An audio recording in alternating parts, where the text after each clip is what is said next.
কবে ছাড়বেন? আর কতবার বলবো বলেন তো? বোতলটা শেষ করতে দে। নেশা ছাড়বেন রাশেদ? তোর নেশা বড় নেশা, বুঝলি? বোঝা লাগবে না। এই নেশা আমার এক সংসার ভাঙছে। আমি আর চাই না আপনারে হারাতে। রাশেদ শব্দ করে হাসলো, কোমর জড়িয়ে কাছে টানলো ময়নাকে। মেয়েটা শরীর থেকে কাঁথা সরিয়ে নগ্ন করে জড়িয়ে ধরলো বুকের মাঝে। বোকা, ভয় পা না। আমরা বিয়ে কবে করব? আগে তোর সতীনে বিদায় করি। কবে করবেন? এত তারা কেন তোর? আমার কি সন্দেহ করস? না না, একদম না। তাহলে সব কিছুর সুযোগ আর সময় আছে। কিন্তু আর কত দিন আপনার সাথে রাত কাটাবো? এলাকার মানুষ জানলে কি হবে ভাবতে পারছেন? ভাগ্যিস কেউ দেখে না, যদি দেখে ফেলে। তাছাড়া দাদি তাড়া দিতেছে। তোর দাদিরে বলবি, আর কয়েকদিন তারপরেই তোরে আমার ঘরে তুলব। বুড়িয়াস বাড়ি না থাকা বেশ ভালোই হয়েছে, মন মতো থাকা যাচ্ছে। দাদি বারণ করেছে আপনার সাথে আর যেন শারীরিক মেলামেশা না করি। তোর দাদি বলেছে হুম। বুড়ির গলা কাইটা কুত্তারে খাওয়ামো। কিরমিরিয়ে কথাটি বলল রাশেদ। ময়না ভয় পায়। কথা ঘুরাতে রাশেদকে পুনরায় কাছে টেনে নেয়। রাশেদ ভ্রমে পড়ে যায়। ময়নার শরীরে সুখ খুঁজতে ব্যস্ত সে। রাশেদের এলাকার কিছুটা দূরেই ময়নার বাড়ি। মেয়েটার স্বামী মাত্র 4 মাস আগেই তাকে তালাক দিয়েছে। তার প্রথম স্বামীও নেশা জুয়ার আসক্ত। ময়নার মা ঢাকায় গার্মেন্টসে চাকরি করে। সেখানে ওনার নতুন সংসার হয়েছে। ময়না এখান ময়না এখন দাদির সাথেই থাকে। অন্যের সংসার ভেঙে ময়না যে সংসার গড়তে স্বপ্নের জাল বুনছে, এ যে অন্যায় আবদার তা সে জানে। এই জানাতেও তার বিবেকে বাঁধে না, কেননা নিজ স্বার্থ আগে রাশেদের মতো টাকার মেশিনকে বিয়ে করলে তাকে আর দরিদ্রতার বশে থাকতে হবে না। ঝিরঝির বৃষ্টি পড়ছে। কাঁচের দেয়ালে মাথা ঠেকিয়ে বাইরে তাকিয়ে আছে রুমু। রেস্টুরেন্টের বাইরে ছোট্ট একটা পুল করা হয়েছে। সেখানে রাখা হয়েছে রঙিন মাছ এবং জলজ উদ্ভিদ। সেই সাথে ফুটে আছে কিছু বড় বড় পদ্ম ফুল। রেস্টুরেন্টের এক কোণায় করা হয়েছে ফোয়ারা। উচ্চ স্থান থেকে গড়িয়ে পড়ছে পানি। দুই ধারে বেশ কিছু গাছ এবং পাথর। কৃত্রিম এসব কিছুতে অন্যরকম শান্তি খুঁজে পায় রুমু। হাতে থাকা কফির কাপটা আচমকা টেনে নিল উজ্জ্বল। সেই কাপটায় চুমুক বসিয়ে তৃপ্তির শব্দ তুলল। ডার্লিং, একা একা বসে কেন? আমি আমার ডার্লিংকে পাহারা দিচ্ছি। এখানে মেয়েদের উৎপাত একটু বেশি তো তাই। গুড। কিছু খাবে? ভালো লাগছে না। কেন? বাড়ি যাব। এখানে এসেই আটকে গেলাম। সকালে রোদ দেখে যা খুশি হয়ে এলাম, এখানে এসেই বৃষ্টি নামলো। নেমেছে তো নেমেছেই, থামার নাম নেই। দুপুর হয়ে এসেছে, এখান থেকেই খেয়ে যাও। আচ্ছা দেখি, তুমি? রুমুর কথা শেষ করার আগেই উজ্জ্বলের কাছে এসে দাঁড়ায় একটি মেয়ে। তার হাস্যোজ্জ্বল চাহনি উজ্জ্বলকে কিছুটা বিব্রত করে। মেয়েটা কি তাকে চেনে? কই, সে তো চিনে না। অবশ্য তার গান অনলাইনে শুনে অনেকেই তার সাথে রেস্টুরেন্টে আসে দেখা করতে। আজকাল পথে ঘাটে দেখলেও উজ্জ্বলকে তার শুভাকাঙ্ক্ষীরা চিনে ফেলে। ভাইয়া, আপনি উজ্জ্বল না? জি। আপনার কণ্ঠ বেশ মধুর, আমার ভীষণ ভালো লাগে। ধন্যবাদ আপু। আপনার রেস্টুরেন্টটাও অনেক সুন্দর, বর্তমানে সবার মাঝে হাইপ তুলেছে। জি, সবই আপনাদের সাপোর্ট। আপনার ওয়াইফ না? জি, আমার ওয়াইফ রুমু।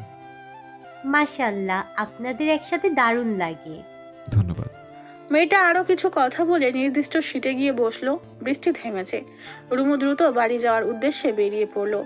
উজ্জ্বল বলেছিল এগিয়ে দেবে, তবে রুমু বলল কাজে আছে, কাজেই থাকুক। রেস্টুরেন্টের বাইরের রোডটা প্রধান সড়ক, বাস সিএনজি ছড়াছড়ি। রিক্সার জন্য 10 মিনিট দাঁড়িয়ে থেকেও রিক্সা পেল না সে। যাও একটা পেল, 20 টাকার ভাড়া চেয়ে বসলো 50 টাকা। ঝিরঝির বৃষ্টি আবার শুরু হয়েছে। বাধ্য হয়ে যখনই রেস্টুরেন্টে ফিরবে, তখনই তাকে ডেকে উঠলো কেউ। ওই রুমু। চকিত নজর ঘোরালো সে। চেক শার্টে দাঁড়িয়ে থাকা ছেলেটি তার অত্যন্ত পরিচিত।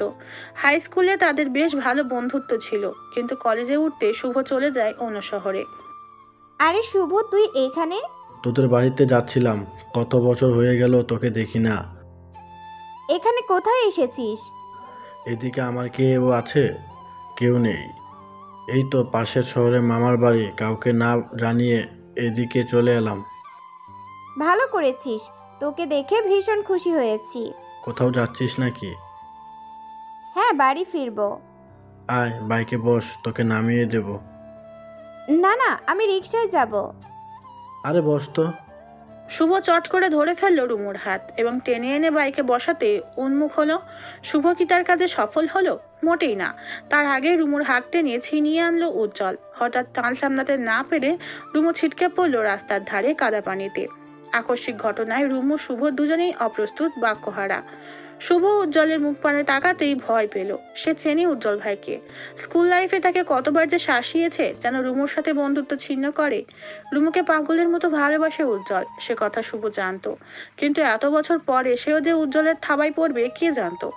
রুমু যে পড়ে গেলেও উজ্জ্বলের সেদিকে হুঁশ নেই। সে তাকিয়ে আছে শুভর দিকে। শুভ এগিয়ে এসে পুনরায় রুমুকে তুলতে নিলে তার আগেই উজ্জ্বল রুমুকে পাজা কোলে তুলে নিল। এখানে এসছিস কেন? এমনি। এমনি এসছিস, এমনি চলে যাবি। গো। বেশ ধমক দিয়েই বলল উজ্জ্বল। শুভ আর দাঁড়ানোর সাহস করেনি, দ্রুত বাইক স্টার্ট দিয়ে চলে গেল। অপরদিকে রুমু দাঁত মুখ খিঁচে তাকালো উজ্জ্বলের পানে। এটা আপনি কি করলেন? চুপ। এবারের ধমকটা বেশ জোরেই দিল উজ্জ্বল। রুমু কথা বলার সাহস করে না। রুমুকে নামিয়ে বাইক আনলো এবং রুমুকে বসতে নির্দেশ দিল। বাড়ি ফিরে উজ্জ্বলের রাগ দেখে কে। সারা ঘর জুড়ে পায়চারি করছে, ঠান্ডার মাঝে খালি গায়েও সে ঘামাচ্ছে। রুমু মাত্রই গোসল সেরে এসেছে। উজ্জ্বলের রাগান্বিত ভাবটা সে বড্ড ভয় পায়। উজ্জ্বল এখনো রেগে আছেন? শুভ তোর হাত ধরেছে কেন? ধরে ফেলেছে ভুলে, আমি কিছু বলার। চুপ কর। এই শুভ আমার ভালো লাগে না, তুই জানিস না? জানি। তাহলে রেগে যাচ্ছেন কেন? আশ্চর্য, আমি রাখবো না। না মানে। আচমকা রুমুর হাত শক্ত করে চেপে ধরলো উজ্জ্বল। তাতে দাঁত চেপে বলে, এই শুভ আমার একদম পছন্দ না। আমি কিন্তু একবার খারাপ হলে আমাকে ভালো রূপে ফিরে পাবি না। টনটনে ব্যথায় চোখে পানি চলে এলো। সেই সাথে উজ্জ্বলের ধমকে মনটা কেমন মরে যাচ্ছে। ঝাপসা চোখে মুহূর্তে দুতুন ফোঁটা অশ্রু গড়িয়ে পড়তে পাল্টা ধমক দিল। তখনই বাইরে থেকে ডেকে উঠলেন নার্গিস। মায়ের ডাকে হাত ছেড়ে দরজা খুলল উজ্জ্বল। নার্গিস এসেছেন রুমুর কাছে, তাই বিনা বাক্যে রুমে ঢুকতে দেখতে পেল রুমুর কান্না মাখা চাহনি। রুমু অবশ্য ইচ্ছা করেই চোখ মুছেনি। সে চায় উজ্জ্বল নার্গিসের কাছে যেন বকা খায়। কিরে রুমু, কাঁদছিস কেন? আপনার ছেলেকেই জিজ্ঞেস করেন। নার্গিস ভ্রু কুচকে বলেন, রুমু কাঁদছে কেন? রাস্তার পাশে কই মাছ ছুটতে দেখেছে, ধরতে পারেনি বলে কাঁদছে। দেখেছো মা, কি বোকা মেয়ে। একটা মাছের জন্য কেউ কাঁদে? উজ্জ্বলের কথায় ভড়কে গেলেন রুমু। কি হয়েছে আর কি বলছে? নার্গিসের মুখ থেকে রাগের মেঘটা কেটে গেল। তিনি হাসি মুখে বলেন, আরে ফ্রিজে তো কই মাছ আছে, কই মাছ খাবি? দাঁড়া আমি ভেজে দিচ্ছি তোকে। নার্গিস চলে গেলেন। রুমু রেগে মেগে তাকালো উজ্জ্বলের পানে। আপনাকে বিয়ে না করে অন্তত শয়তানের সাথে প্রেম করা অনেক ভালো ছিল। আশ্চর্য, যমজ ভাই বোন প্রেম করে কেমনে? কি? পান চিবোতে চিবোতে কথাটি বলল প্রতিবেশী একজন বৃদ্ধা। তিনি এসেছেন, বসেছেন, টুকটাক আলাপচারিতা করেছেন। ইদানিং এই বাড়িতে যে ঝামেলা লেগেই আছে, এইসব ব্যাপারে খোঁজ নিতে এসেছেন। উক্ত কথাটি বলেই তিনি ঘোমটা টেনে চলে গেলেন। আনিকা ফাল ফাল চোখে তাকিয়ে আছে বৃদ্ধার পানে। রাবেয়া হতাশার শ্বাস ছাড়লেন। আনিকাকে দোষারোপ করে বলেন, বিয়ের এত বছর হলো, বাচ্চা নিলা না কেন? বাচ্চা ছাড়া কি পুরুষ মানুষের সংসারের মন ভরে? বিয়ের 1 বছরেই তো বাচ্চা নিতে হয়। আম্মা, আপনার ছেলেই তো বলল বাচ্চার নাম যেন 2 বছরেও না তুলি। 2 বছর করে যে আরো কত বছর পার করলা, সেটা কি আমার ছেলের দোষ? আল্লাহ আমার গর্ভে সন্তান না দিলে আমি কি করতে পারি আম্মা? তর্ক করবে না। তর্ক না করে আর কতকাল থাকবো? আমি বলি নাই ডাক্তার দেখাতে? আপনার ছেলে তো পাত্তাই দিল না, আপনিও কোনো গুরুত্ব দেন না। আমার ছেলে কেন যাবে ডাক্তারের কাছে? সমস্যা তোমার, তোমার গর্ভে বাচ্চা আসে না, তাহলে আমার ছেলে কেন ডাক্তারের কাছে যাবে? আম্মা, আপনি এই যুগে এসে অবুঝের মতো কথা বলছেন। হে, আমারে যুগের দোহাই দিবা না। এখন তো স্বামী হাত থেকে ছুটছে, কি করবা করো। রাবেয়া প্রস্থান করলেন। এমনভাবে কথাগুলো বললেন যেন সব দোষ আনিকার। বাচ্চা না হওয়া নিয়ে ঠিক কয়েক মাস আগেও চিন্তায় থাকলেও এখন আর চিন্তা আফসোস কিছুই করে না, বরং সময়ের সাথে সাথে মনে হচ্ছে বাচ্চা না হয়ে এসে বেঁচেই গেছে। এই অসভ্য বর্বর লোকটা নিশ্চয়ই নিজের বাচ্চাকেও ছাড়তো না। একটা অসুস্থ পরিবেশে বেড়ে উঠতো কোমল শিশুটি। যা হবার হবে, যা হবার দেখা যাবে। রাশেদ ইদানিং রাতে বাড়ি ফেরে না। সৈয়দ ইসমাইল কি করবেন নিজেই ভেবে পাচ্ছেন না। তিনি সবার সালিশ বৈঠকে যান, এলাকার সম্মানীয় ব্যক্তি তিনি, অথচ তার ঘরেই চলছে নিন্দনীয় কাজ কারবার। এসব শুনলে কি মানুষ হাসবে না? অবশ্যই হাসবে, উপহাস করবে। যেদিন আনিকাকে মেরে হসপিটাল পাঠিয়েছিল সেদিন এলাকার লোক নানান কথা তুলেছে, নানান সমালোচনা হয়েছে। তার একমাত্র ছেলে যেন এক টুকরো নরক। নিজের মেয়ে জামাইকে একবেলা আদর আপ্যায়নে খাওয়াতে পারেননি। কত রাত কেটে গেছে এই ছেলের চিন্তায়, শান্তিতে ঘুমাতে পারেন না। ব্যবসায় যাও হাত লাগিয়েছিল, ইদানিং তাও ছেড়ে দিয়েছে, অথচ টাকা টাকা করে নিয়মিত ঝগড়া করছে। বয়স তো বেড়েছে, আর কতকাল কুলাঙ্গারটার এসব সহ্য করবেন? ছেলেটাকে এতটা উগ্র আচরণের মূল কারণ তার মা। মায়ের আশকারায় ছেলেটা ছোট থেকেই অন্যায় কাজে প্রশ্রয় পেয়েছে, সাহস পেয়েছে। সব মিলিয়ে এখন তার অন্যায় সহ্যের বাইরে চলে গেছে। যে ছেলে মায়ের কথায় চোখের পলক ফেলতো, সেই ছেলে এখন মায়ের কথা এক কানে ঢুকায় তো আর এক কান দিয়ে বের করে। রাতের খাবার খেয়ে চুপচাপ শুয়ে আছে আনিকা, তার পাশেই শুয়ে আছে রাশেদ। এক বিছানায় থাকলেও মনের দিক দিয়ে বিশাল দূরত্বে তারা। কাঁদতে কাঁদতে আনিকার চোখের পানিও ফুরিয়ে এসেছে। যে ছেলেটাকে ভালোবেসে গৃহ ত্যাগ করেছে, সেই ছেলেটাই আজকাল তাকে তালাক দেওয়ার হুমকি দেয়। ভালোবাসা এত তাড়াতাড়ি ফুরিয়ে যায়? কাকে ভালোবাসলো আনিকা? জীবনের হিসাব কষলে মনে হয় জীবনটা তার ভুলে ভরা। আবার পড়াশোনা শুরু করবে, আবার সাজাবে জীবনটা, কিন্তু কোথা থেকে কি যে শুরু করবে? ওই শুন। রাশেদ আচমকা হ্যাচকা টেনে কাছে আনলো আনিকাকে। মেয়েটা ভয় পায়। শারীরিক মেলামেশা ইদানিং তাদের হয় না বললেই চলে। যতবার রাশেদ তার কাছে এসেছে তাকে মারতেই এসেছে। ছাড়েন আমারে। এত দেমাক কিসের? ছাড়েন, আপনার ছোঁয়া আমার বিষের মতো লাগছে। নতুন নাকর জুটছে নাকি? ছি, লজ্জা লাগে না? সবাইকে কি নিজের মতো ভাবেন? কথা কম বল, তোর ননদরে ফোন লাগা। কেন? 20,000 টাকা দিতে বল। তুই বললে এমনিই টাকা বের হবে। আপনি ভাবলেন কি করে আমি রুমুর কাছে টাকা চাইবো? চাইবি না কেন? উজ্জ্বল যে পরিমাণ ইনকাম করছে তোর ধারণা আছে? সে তার পরিশ্রম সততা দিয়ে ইনকাম করেছে। আপনার জুয়া খেলার জন্য আমি তার কাছে টাকা চাইবো? ভুল ভাবলেন। আচমকা আনিকার চুল টেনে ধরলো রাশেদ। টনটনে ব্যথায় দাঁত মুখ খিচে রইল মেয়েটি। তোরে তালাক দেবো, বেশি গ্যামজাম করলে আজ রাতেই দিব। দেন তালাক দেন, ভয় পাই না।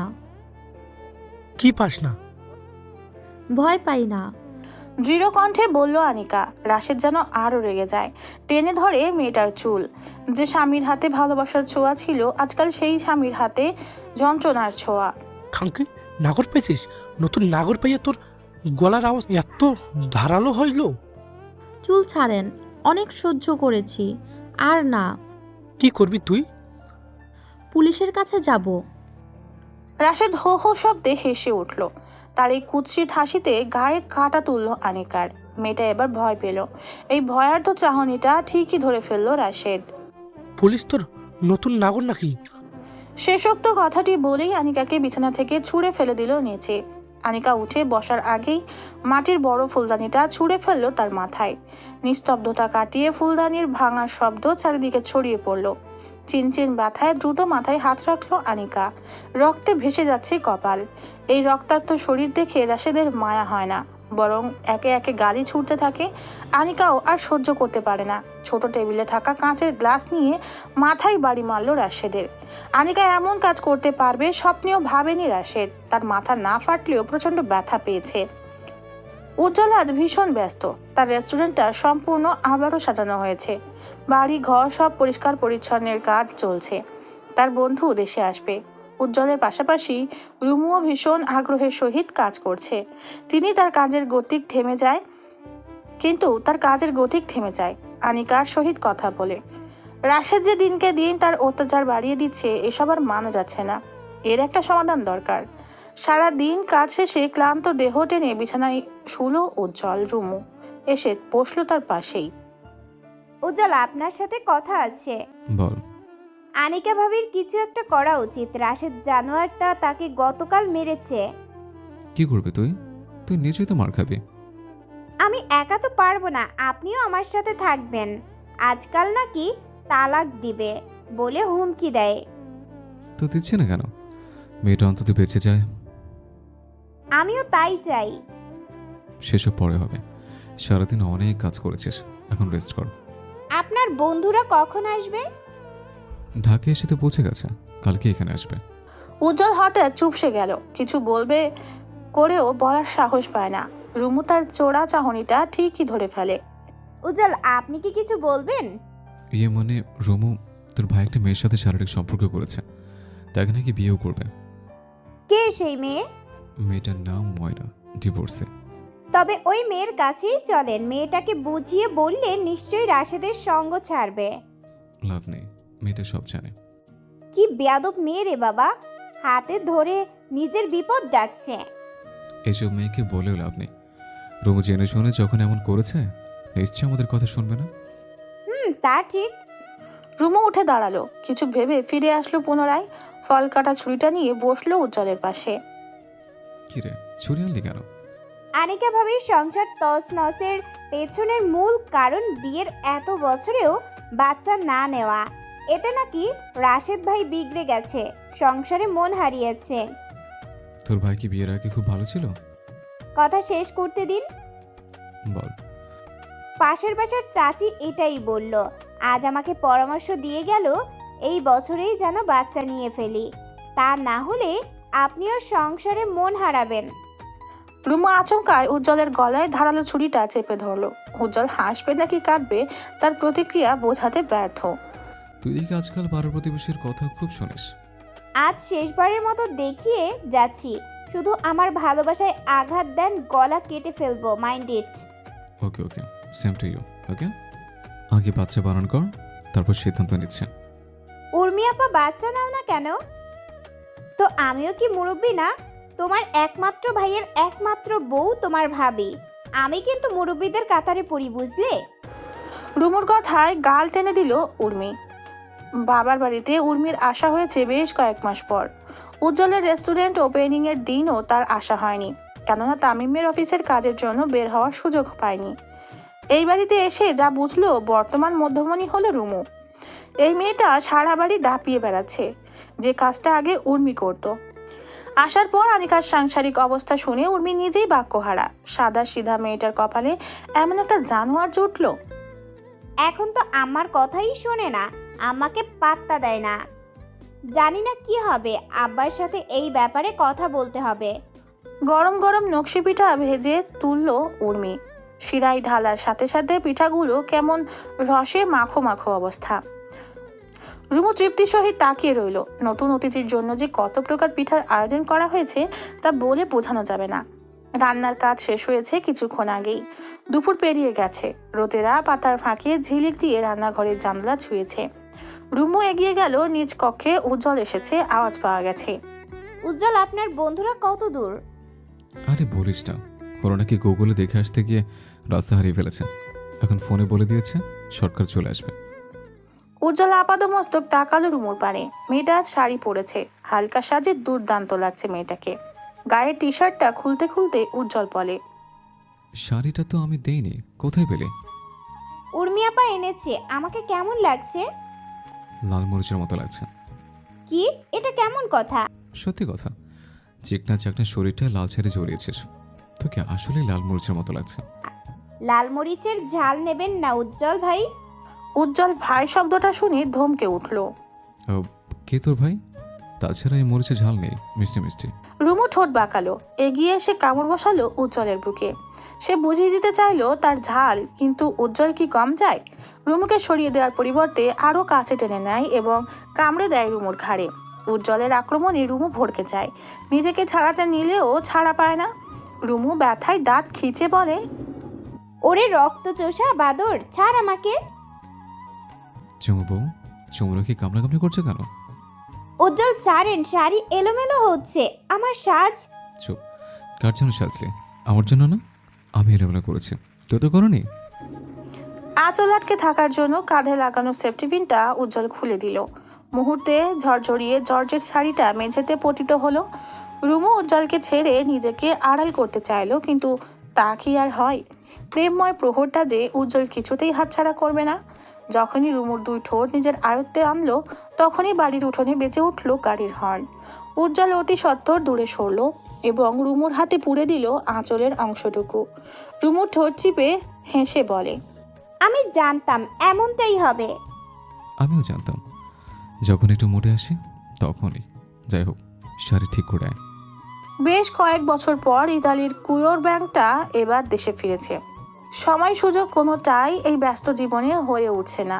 আসবে আসবে করেও যখন আশা হচ্ছে না, ব্যস্ততা ক্রমশ ঘিরে ধরেছে, তাই ব্যস্ততাকে বুড়ো আঙুল দেখিয়ে প্লেনের টিকিট কেটে এনে নিজের স্ত্রীকে সারপ্রাইজ দিল।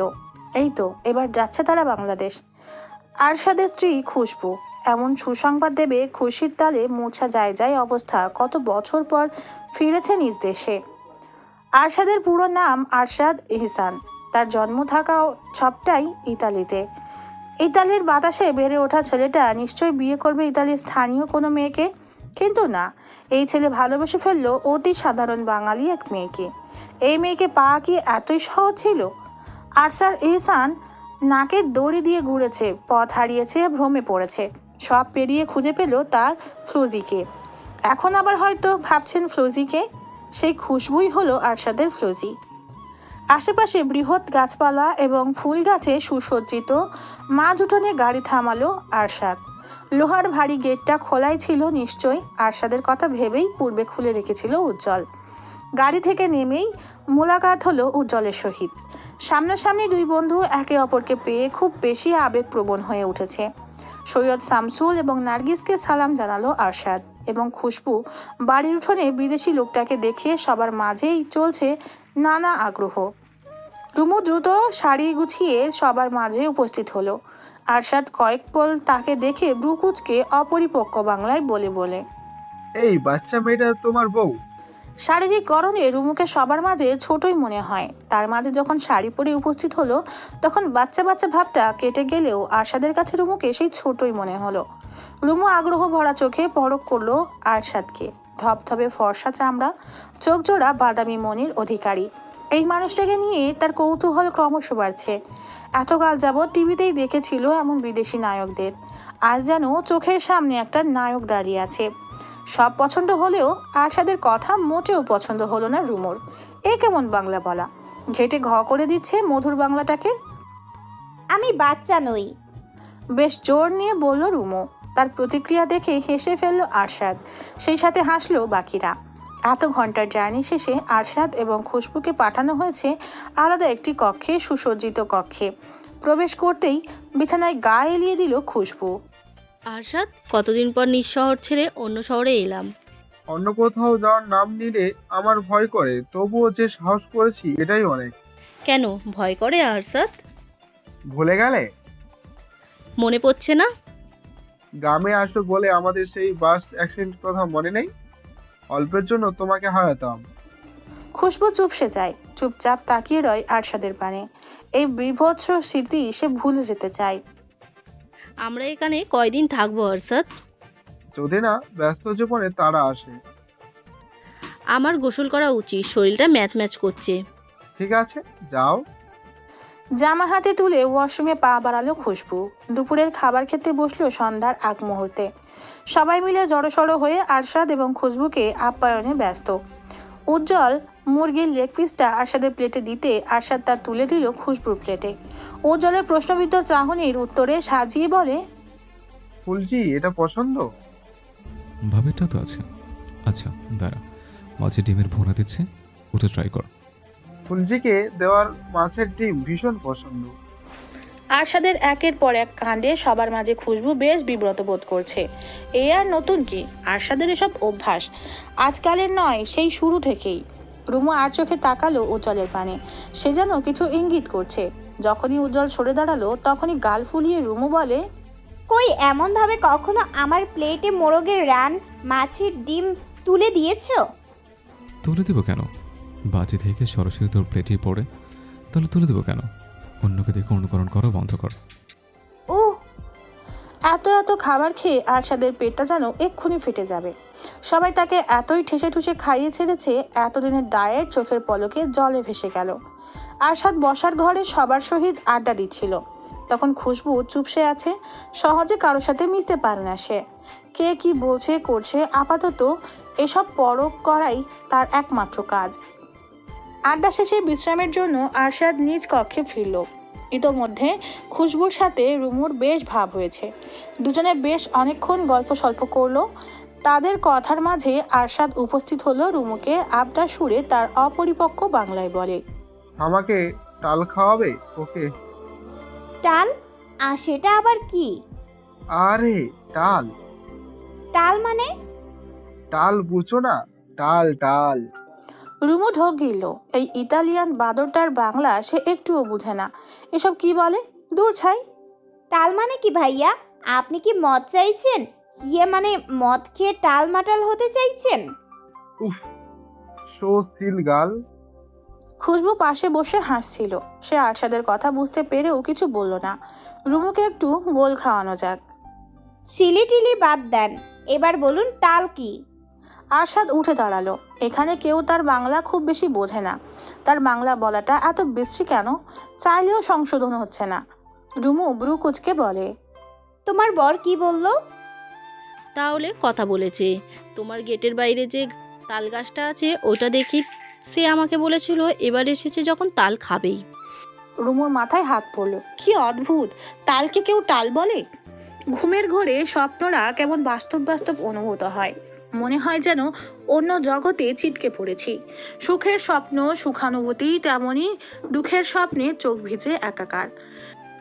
গভীর রাতে ভিজে আছে খুশবুর চোখ। দুঃস্বপ্নে কাঁদছে সে। ঘুমের ঘোরেই হু হু শব্দ তুলে কেঁদে ফেললো। তার উথাল পাথাল শ্বাস, বুকের অস্বাভাবিক ওঠানামায় আচমকা কাঁচা ঘুম ভেঙে গেল আরশাদের। খুশবুর অস্বাভাবিক আচরণে খুশবুর বুক থেকে মাথা তুলে তাকালো। খুশবুর ভেজা গাল স্পর্শ করতে বুকের ভেতরটা মোচড় দিল। আরশাদ ব্যতিব্যস্ত হয়ে প্রশ্ন ছুড়ল, ফুলুজি, আমার জান, ঠিক আছো? নিজ বাড়ি থেকে ঝগড়ার শব্দে দাঁত মুখ খিচে বসে আছে রুমু। রাশেদ কি নিয়ে ঝামেলা লেগে বিশ্রী বিশ্রী গালাগাল ছুটছে। দেয়ালের পাশে দাঁড়িয়ে গালাগালগুলো যে উজ্জ্বলের উদ্দেশ্যে বলা হচ্ছে তা বেশ ভালোভাবেই বুঝলো রুমু। সকালের নাস্তা শেষে 11টায় চায়ের আড্ডায় বসেছে সকলে। আরশাদ খুশবু রুমুর পাশেই বসে, তারা কেউ কিছু না বললেও কান খাড়া করে সবটা শুনছে। এত এত বিশ্রী গালাগালিতে মাথা নত করে সকলেই বসে আছে। আরশাদ কয়েকটা কথার অর্থ বুঝলেও বেশিরভাগ গালাগালির অর্থ সে বোঝেনি। রাশিদ ভাইপারটাকে রাগিয়ে দিয়েছে কে? এদিকে তেরে আসছে কেন? রুমুর পাশে বসে স্বগোক্তি স্বরে বলল উজ্জ্বল। রুমুর চুপ রয়, মান সম্মানটা যেন মাটিতে গড়াগড়ি খাচ্ছে। তুই কি লজ্জায় নত হচ্ছিস? আরে প্যারা নাই, তোর ভাই বলে তোর যতটা লজ্জা লাগছে, রাশিদ কিন্তু আমারও ভাই। তারপরে? রুমু কথা বাড়ায় না। চায়ের আড্ডা শেষে তারা সকলে রেডি হতে চলে যায়। আজকে দুপুরের খাবার সবাই উজ্জ্বলের রেস্টুরেন্টেই করবে। উর্মি, তামিম, আরশাদ, খুশবু, তাদের সাথে উজ্জ্বল, রুমু, তারা 6 জনেই তৈরি হয়ে রওনা দিল রেস্টুরেন্টের উদ্দেশ্যে। বাড়ির গেট থেকে বের হতেই রুমুর মুখোমুখি হলো রাশেদ। রাশেদের রক্তিম চোখ, রাগান্বিত চাহনি ভয়টা বাড়িয়ে দিল রুমুর। অতিথির সামনে আবার না কোনো কাহিনী ঘটে যায়। রাশেদকে প্রথমে এড়িয়ে যেতে চাইলো, কিন্তু যে ভয়টা রুমু পেয়েছে ঠিক সেটাই হলো।